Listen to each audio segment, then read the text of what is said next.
podcast is part of the Sports Social Podcast Network. Thanks for choosing this free Anfield Index podcast. If you'd prefer to listen to this or any of our other shows without adverts, then now's the time to check out Anfield Index Pro. With AI Pro, you can supercharge your entire listening experience.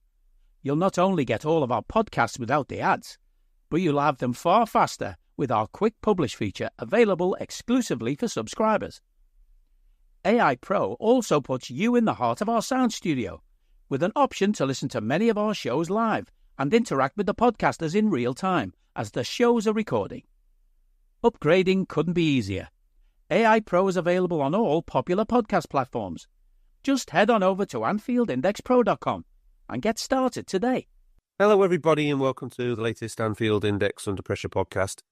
My name's Dan Kennett, and with me to discuss the double cup double cup games, as is what I want at this time of year. I've got, fresh from a journey back across the Indian Ocean, it's Dr. Phil Barter. Evening, Phil. How are we doing, mate? You good? All right. How many hours was it? 12 and a half hours.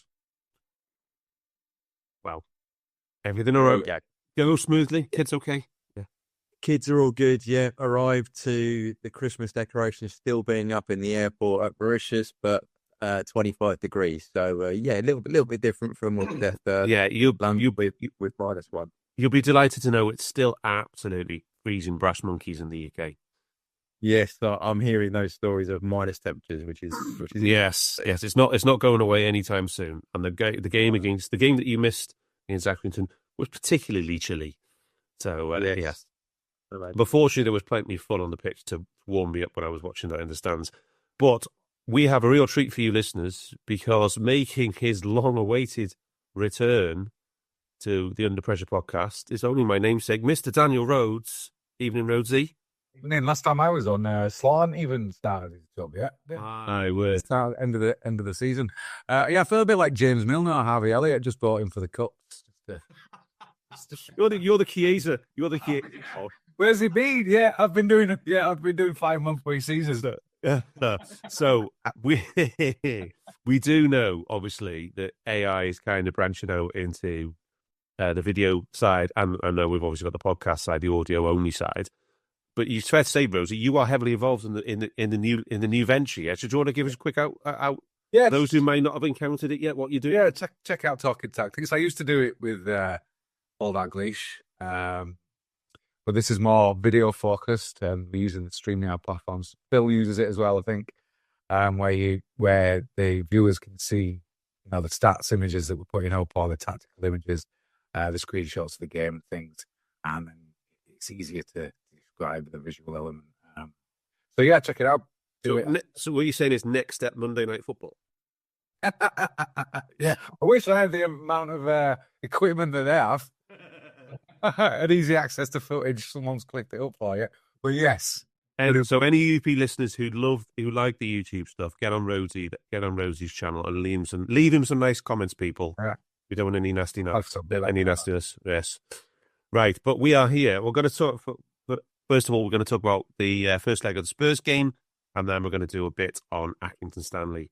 But Rosie, seeing as we don't have Bart, sorry, I should have said actually we don't have Cy this week because he refuses to watch the Carabao game on principle, and I don't know what. I think he was busy with the Accrington Stanley one. But yes, so it'll be interesting to know if Cy ever got offered a ticket for the Carabao League Cup final. Would he take it on principle or not? I don't know. It's interesting, this stuff. This point about the cups, because I was speaking to my son and he went to the final last year, and I would say I'm like a staunch, I bought into the Bundish model. Been off the cups. Yeah, off the cups. Not caring. But he said, and it's a fair point. He said it was an amazing day winning it, and it's the contrast between fans, I think younger fans particularly, who have experienced that. And then you've got us dyed in the wall who have seen it all. We want the actual cup, the proper cup, and we want to do everything we can to get there. So it's not that we hate them; it's that they impede our progress towards getting the Holy Grail, the Premier League and the Champions League. Yeah, absolutely, Rhodesy. And we don't have Hamza this week because the Times of London unkindly sent him on, across the length and breadth of the UK, watching various matches, and he hasn't had time to watch our matches yet, which is outrageous of him. So, yeah, naughty Times of London. But anyway, we are here to talk about Spurs. So, Rhodesy, I'm going to come to you first. I'm going to say, so we usually start off with the lineups, as always. What was the case for us, and then give us a little quick overview of Spurs as well. Yeah, so for the Spurs game, it was the same as United, apart from the two fullbacks. So Tsimikas and Bradley came in, and then just Jota was a switch. The same midfield. Yeah. It was a bit of a concern, and I know you mentioned it in the group. And then I think that was just because Szoboszlai was injured. But as I keep saying, the minutes are absolutely cranking up for our midfielders. So, yeah, Szoboszlai was still has whatever illness he had. I don't think it was diagnosed what he had, but he still had it at the time of the Spurs game. He wasn't ready to start apparently. And then obviously in the Accrington game, it was, as I said, Kennett, that was a thing. He was down and he didn't feel well either. So when something going round, again, good time for it to go around if it's going around, because yeah, of the outcome of these games. Yeah, but Spurs have been absolutely had some horrendous injury problems, especially in their defensive side. I think Rhodesy, but they had a debutant goalie. Yeah, just bought him. Kinski, was it Prague? From a young lad. He had a cracking game, didn't he, for his debut? Yeah, not bad. Yeah, Archie Greary we're linked with. He's been playing right back this season. He played in midfield for Leeds last season. Obviously, we'll come on to Bergvall and Basuma and Bentancur. Don't know what happened with Bentancur. Do we know what the diagnosis was at the end? When he went down. Barts, do we know anything about Bentancur post-match? I hadn't heard, but I think from what I said, and if you watch it back again, it looked like some sort of fit or something. So yeah, I think it hasn't been released, which probably suggests that they've asked for a bit of privacy and that kind of thing. Yes, it's one of the good things, isn't it, about footballers? I think in particular, when something serious happens like this, whether it's not a tackle or something like that, everyone was concerned. You could see Alisson was screaming to get someone on. It just collapsed, and there's that level of humanity and camaraderie that I do like. You wouldn't see from fans. There's some fans underneath the line on the internet that would take pleasure in that. It's horrible. Yeah. But yeah, so Bentancur came back in for a bit, and Bergvall started, and then Jed Spence, who was, I don't think he played a game for over 2 years. Yeah, weird. First, and then he's now a mainstay. That's the thing. Yeah. Did he get injured? No. Was it Tamworth he got injured then? I think someone. Oh, on the weekend just gone. Yeah. Well, that's maybe ex Liverpool. Yeah. So, Spence, this is what we always talk about on UP. Spence doesn't play for 2 years, plays a lot of games in a very short space of time, and then he gets injured. Is it really a surprise to people? Yeah. Anyway, but one of the things we always battle, come and see Bats, one of the things we always battle about with the cup games, particularly the early rounds of the cup games, is the data and getting hold of it. It's not quite as bad as it was a few years back, right? But it's not the same richness that we're used to, is it, with the Premier League and the Champions League? No, I think League Cup and FA Cup is largely. I mean, F-Brief don't even do decent FA Cup basis, so they don't even publish it that well. League Cup they do a little bit for some reason when you get to the later rounds, but I think we've said on UP a number of times, and Ham's explained the whole process of what to go through, but they generally check the data. They do data calibration and data cleansing, so we say about 3 or 4 times post game. But generally for these cup games, the domestic ones, they don't bother. They just literally do the match day data, do a once through, and then publish it. So that's why, particularly as we'll come on to the FA Cup game, the XG values look a bit odd to what's on your apps. It's purely because they haven't done that final work through where they work out, well, those 2 shots were in the same period of play, therefore we split the XG. They haven't done that with that level of data. It's In some ways, you can understand it because not many people look at those games in that level of detail. But in other ways, it's a bit annoying when you're trying to get consistency of trying to look at patterns and the rest of it. So, yeah, just as a heads up, if anyone look at the stats pack and wondering why things are they are, it's because the XG values in the stats pack are literally all of the shot values added up. Normally, in boring geekness, there's a 218 code which tells me to split the XG values between the highest in the same passage of play. That wasn't in existence in any of these games, which says that they haven't done the repass of processing the data. So what they're saying is the TLDR approach for that, the response to that is opta, pull your finger out. Yeah. Can you remember when we used to do cup games like a final or a semi-final? We used to get the shot locations on who scored and put it into the thing on a drone, and then we'd list the shots. We'd do each shot ourselves. I think we used didn't we use the Ben Torvini XG The one location? Yeah. Jesus Christ! The things we've done in the past to. There was who was the chap, the American chap as well, who did the bloody Monte Carlo thing online before Phil was doing it. Yeah, I can't remember his name. I was just that. Danny Page. Danny Page simulate all these kind of little widgets and websites we've used for down the years. But yes, we will be back to top quality data next week when we Phil with the Premier League. But yeah, let's go for that stats pack for Spurs because this is a really interesting one, I think. Yeah, it's. I mean, for those who listen to, I did stats pack with Dave earlier in the week, and he asked me the question about control, and I thought that was an interesting one. And because if you look at the data straight away, you're like, well, what are people? It's largely more possession. 56 or 57, rounded up to about 43 to Tottenham. That we dominate. We shade the possession. Build tilt, as we always say, is that measure of how much possession you have in the final third. Again, 67 versus 33, so we shade that. Total shots, 14-9, we shade that. The only real big metric that we probably don't shade is big chances, 4-3. We have shots on target, 63. XG, as I said, take that with a slight caveat, but it's 1.37 to their 0.8, so we keep them under 1. Threat, 2.26 for us, 1.2 for them. They convert more of their threat to XG, which are both low, to be fair. They're both below 100, which suggests it wasn't. Both teams didn't do, their process wasn't great in terms of generating what the positions they had into chances. But then you play forward and there's not, our past success, high 80s again, there's high 70s. So there's not a lot to suggest that we didn't have control in the game, should we say. It's just maybe we didn't generate that control into high quality chances. Game state, we spent the most of the game in draw, so there's not really that much distinction between the draw and Tottenham winning.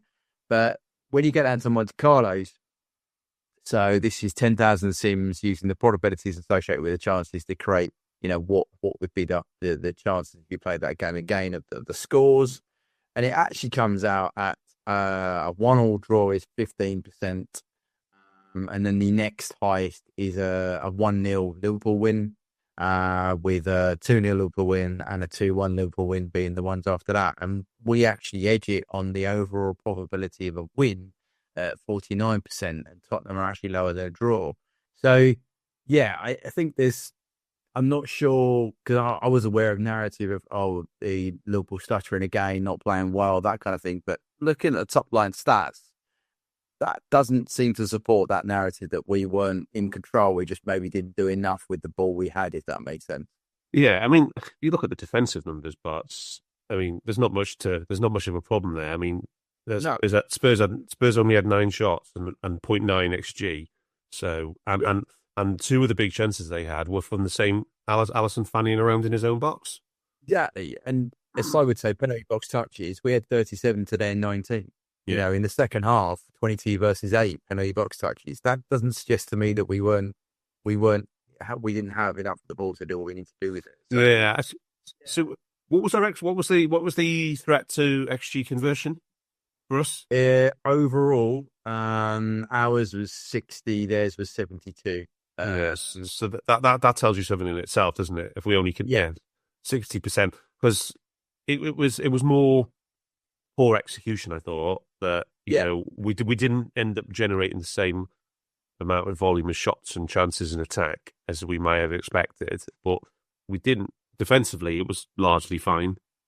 Yeah, I think defensively you're spot on. We were fine. I just think we got actually into the right areas, as the field tilt suggests. We just didn't then make that the correct final pass, if that makes sense. We didn't quite correct the pass, do the cross in the right time to then turn that opportunity into a goal-scoring chance or a decent goal-scoring chance.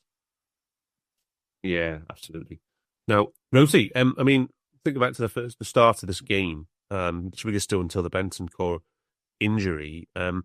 We had a really ropey start, didn't we? We were, I don't know, it looked like we were still in the dressing room or something. It was we were giving it away all over the place in the back four, weren't we? And it's, let's be honest, it's been quite a common theme, hasn't it, in a lot of games? Some of the first 15, 20 minutes, some of the first halves haven't been anywhere near the standard that was produced after the break. But yeah, there was a brilliant Alisson save, I think, from Jagerson. What caused that? Was that the Simicast back heel, or was that the Kwanzaa lazy Braveheart pass? Was it the Kwanzaa one? Yeah, there's another one as well. I think it was a Kwanzaa one. Yeah. But yeah, errors. Well, we've talked about it plenty of times, Dan. Once you start giving the ball away and you're on third, it's a huge likelihood that you're going to concede a shot or even a high value chance if there's not many players about. As we saw with the Alisson one. Yeah, there was one from Bradley as well, wasn't there? There was a giveaway from Bradley. So yeah, first 15 minutes we had a 71% pass completion. That's not great, people. This Sporting Planet is the new podcast offering a truly global view on sport. I'm Natalie Sawyer in London. And from Singapore, I'm Edward Russell. On each episode, we'll explore the stories behind the stories from the world of sport. And to help us do that, we'll hear from the athletes themselves and our huge network of journalists across the globe. I'm Todd Harris in the USA, and this Sporting Planet takes you to the heart of the communities behind the headlines. So come and join our sporting tribe by subscribing to This Sporting Planet via your favourite podcast provider. Sports Social Podcast Network. I don't need a VPN. I've got nothing to hide. This is what I used to tell myself before I hooked up with LibertyShield.com. Not only is my home internet now fully encrypted, but I can now access all the websites I want, whenever I want, and do so from absolutely anywhere. As a Liverpool fan, I love to know I can now watch every match, regardless of whether it's on UK TV or not. My Liberty Shield VPN makes sure nothing is blocked and guarantees me super fast streaming speed throughout that match. You can get connected right now with their software package, which includes a 48-hour no-obligation free trial and instant access to their apps for Apple, Android, Fire TV, PC, Mac and Android TV. Or go a step further like I have and get one of their pre-configured VPN routers. These small but powerful devices allow you to easily connect every device in your home to VPN, making it the perfect solution for smart TVs, Mac boxes and games consoles. Visit LibertyShield.com today and use coupon code AIVPN25 to get 25% off at checkout. Not great as a team. No, not great as a team. And then the individuals there, Costas, Kwanzaa and Bradley were the three lowest in the team in that period. Well, if you've got three defenders all giving the ball away, it's going to cost you. Yeah, as well as it's not going to help your own build-up, and obviously it's going to put you into dangerous positions. But, I mean, that save from Alisson, Rosie, was low-key excellent, wasn't it? It was, yeah, brilliant reflex save. Peak Alisson. It just looked like a goal to me when it came off his foot. I thought it's an excellent strike. Just straight off. Just straight off the bat, he's just gone, catches it cleanly, and Alisson, brilliant save. He's amazing at it. Looking at it, I was a bit with a goal. Maybe could have done better, but then I'm watching it back. He turns it in from a 0.12 to a 0.64. And it's a similar level of shot. Maybe we got a little bit lucky that it was a centre back who had the shot. Remain drag us in. But it was still a big chance, and it was heading towards the corner of the goal, and it was a But it was the trick here, I always think, Rhodesy, is that it's not only keeping the ball out, it's making sure it doesn't just get parried in straight to the feet of an opponent. And Yes. yeah. And which is brilliant. he to keep that and retain that from that, what he did was just sensational. It was. And I don't know if you've included this now, but you're talking about PDO in there. Well, there's a bombshell. Yeah, another one. And how has these two games affected it? Because you were saying we were dropping off our defensive numbers in terms of shots on target from the opposition. That's the only drop-off you've seen? Yeah, no, I think I put that. Did I do that between the two cup games? I think it was. I didn't know when. Yeah, so it's between the two cup games. So it's before Accrington. So yeah, this is a really good talking point actually, Rosie. So thanks very much. I had forgot this one actually. So yeah, I did put this one out on Blue Sky as well. So for long-time listeners, we used to talk a lot before expected goals was the mainstay, and readily available. We used to talk about lots of metrics based around shooting and simply shots and shot conversion and goals and saves. And one of the things that we used to do a lot to look at to explain short-term fluctuations in form was a metric called PDO. And what PDO is basically is a proxy for is being good in both boxes. And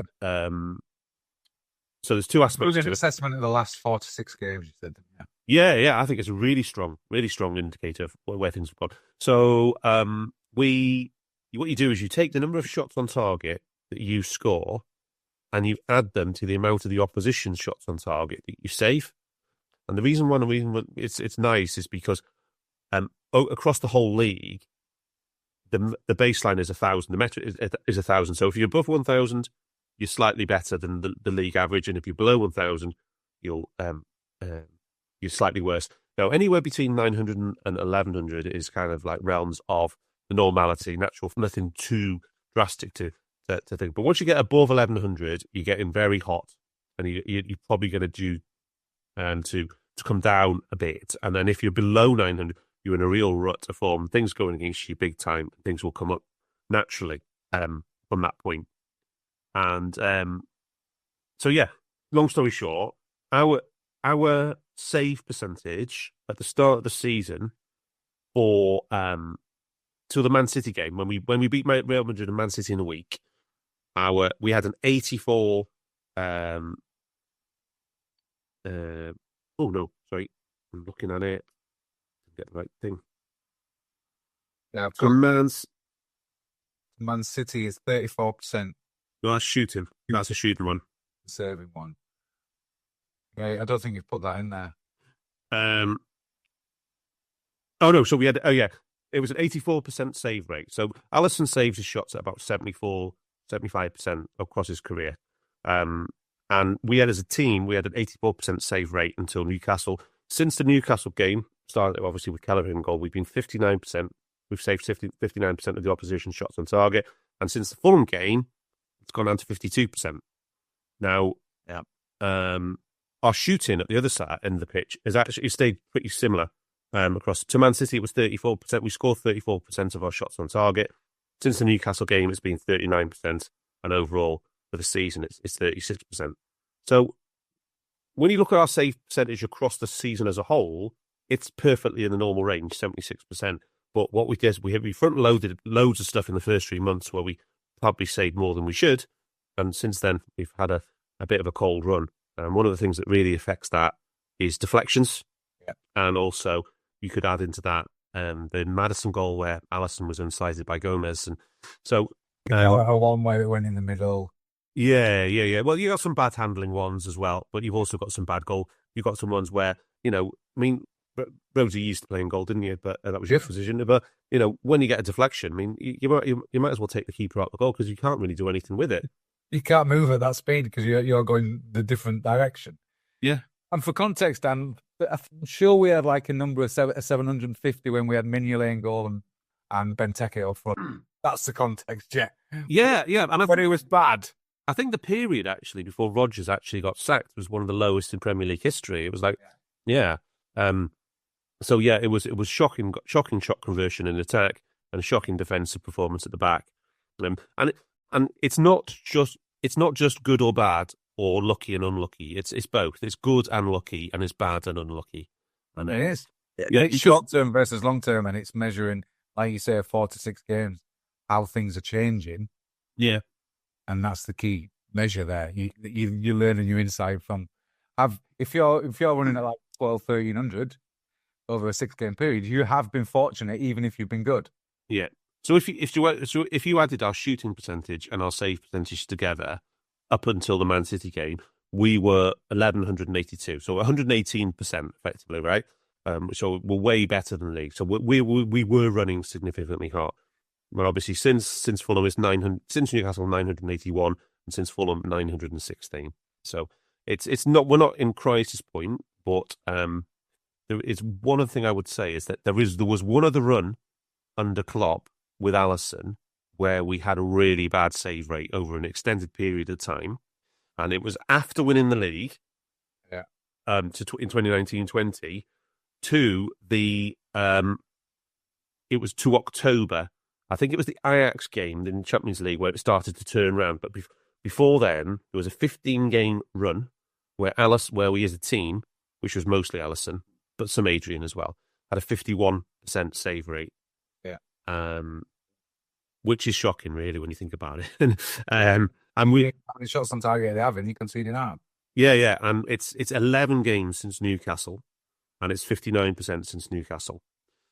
So these things can happen, but when in that season, 2021 season, Alisson ended the season with a save rate of 76%, back in his sweet spot. We went on a really good run for a long period.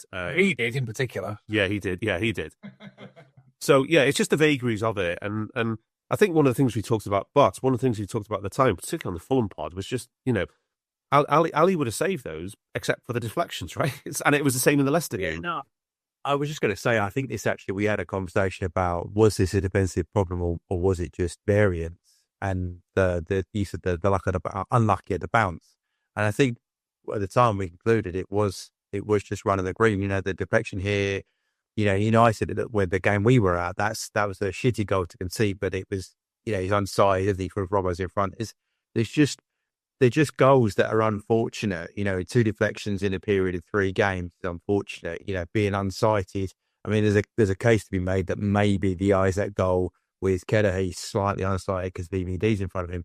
These are all things that go against you, but for us, because of football is a low-scoring game, and variance does happen, that it just happened in a block and it's affected our save rate. But it will, as you said, even in our darkest moments, it did end up coming back up to the top because hopefully you hope that the quality of player comes through. Alisson that season brought it back up on his own. He almost got us the Champions League on his own, didn't he? So I think we will come out of this. It's just a bad run. I think that's why it gives me confidence. It isn't about the personnel. Personnel helps it, but it's just variance happens in football. That's just how it. Unfortunately, that's the game we love, isn't it? It is, and it's so stupid at times as well because you are subject more than any other sports to variance because the low scoring nature. That's the problem. And absolutely. The positive, Dan, is the consistency of the shooting. Yeah, in attack, which is the worst thing that's happened is both go at the same time, Rhodesy. Yeah, Benteke, Mignolet. That's horrendous. Don't bring that again. Nobody needs this, Rhodes. This is why we don't have you on anymore.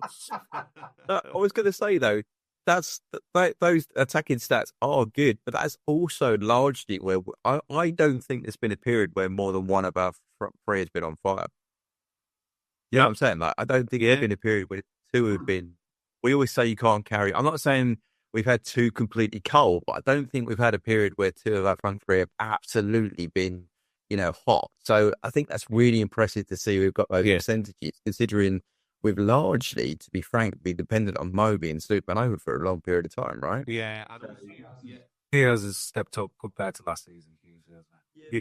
You had a hot start. Cold period. So cold. So yeah, I think it's the consistency of Mo has helped us out. So if you can get one of the others to remain consistently hot, they could nudge up a bit, Yeah, and this is what every time you listen to pundits who cover the game nationally, the first thing they always say about Liverpool is our richness of attacking resources. They all reference it. They all reference the fact that we've got 3, 4, like 5, 6, even 6 players now who can score goals and contribute regularly. And whilst every Liverpool fan, or most Liverpool fans, were sort of wailing and gnashing their teeth about Chiesa against Accrington, the rest of the fans of the Premier League were saying, "Look at the luxury of Liverpool having you can bring on Chiesa at half time against Accrington as the 6th choice forward." And you know they're all tearing their hair out there. We got Chiesa as a 6th choice forward.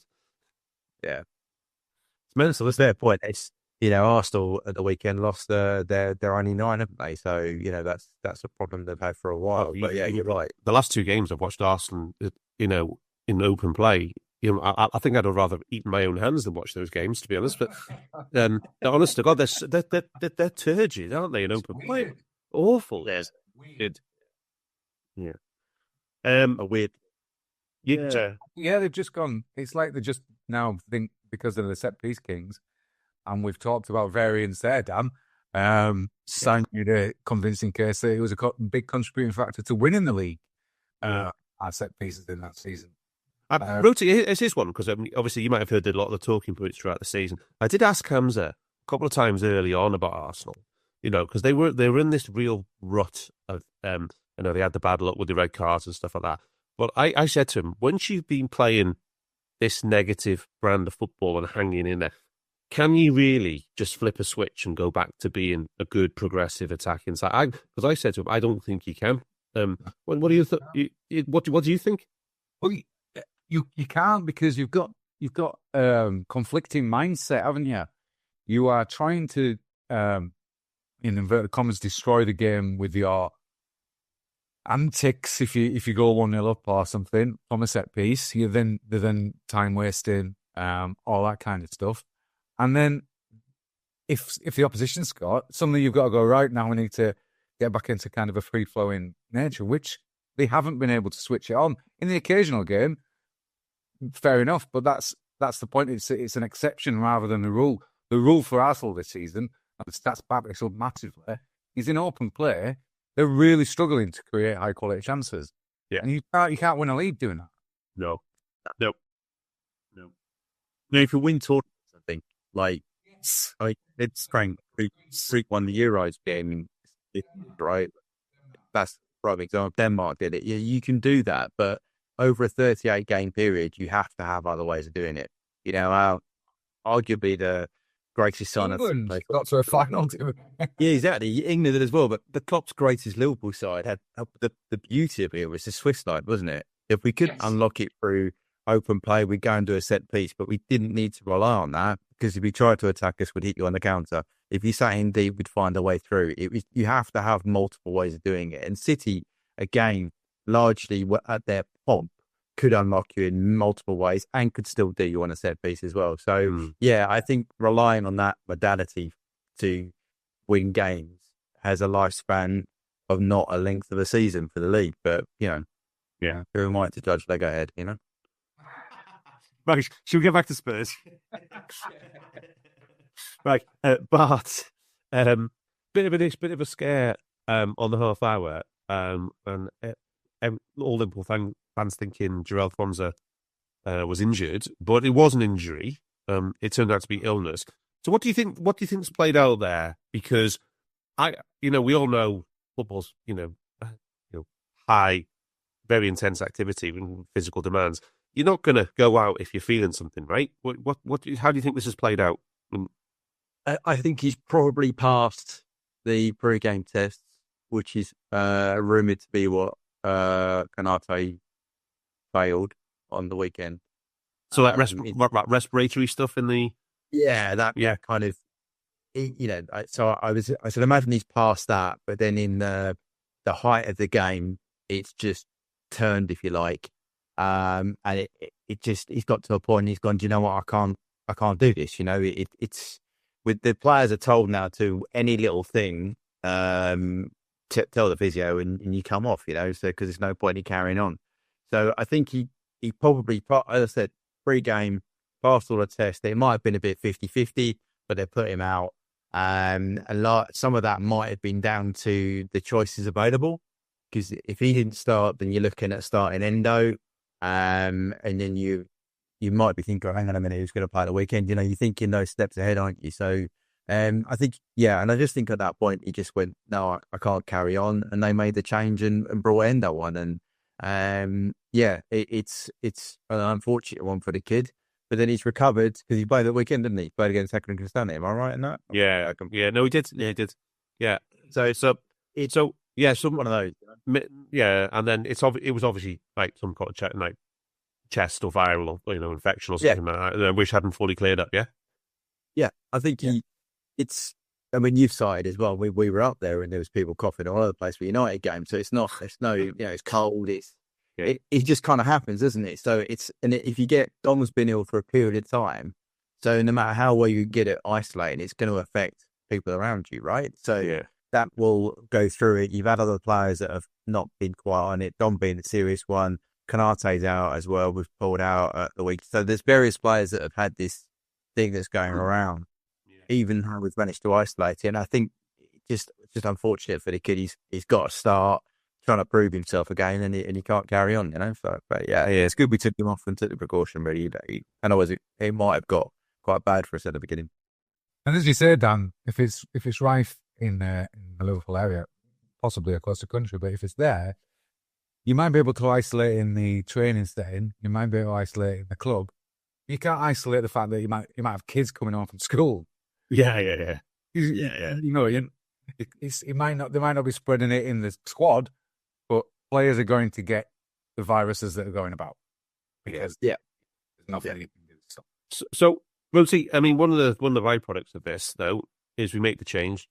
Endo comes on, drops into the back line, but we almost immediately look significantly better as a team, and I think we then play pretty well up until half time, and then period after half time as well. Yes. It looks very assured. His positional sense is good. It's more in the DM role. It's more his physical ability to do it at top level, isn't it? Touch in tight areas as well. Exactly that. Hey guys, it's Eddie Gibbs from Anfield Index here. I hope you're enjoying this podcast, and I'm sorry to call time on the show before it ends. In the current climate, it's tougher than ever before to offer podcasts for free. At Anfield Index, we produce over 75 free shows every month, which I'm confident is unparalleled in the LFC sphere. Whilst we'd love to offer everything for free, the production costs now make this impossible. That said, we don't want to follow the model of other channels and lock all of our content behind a paywall. So what we've decided to do is to continue offering every show for free, but cut that offering to 30 minutes on our longer shows. So to get all of our shows in full and enjoy the best of everything we have to offer, we really hope you'll consider supporting the channel and signing up at AnfieldIndexPro.com. For about the price of one cup of coffee, you'll get every podcast in full with 0 ads. You'll also get access to our LFC VIP community, where you can enjoy live podcasts, engage with our podcasters, and chat with other Reds in real time. So that website again, AnfieldIndexPro.com. Join today. This podcast is part of the Sports Social Podcast Network.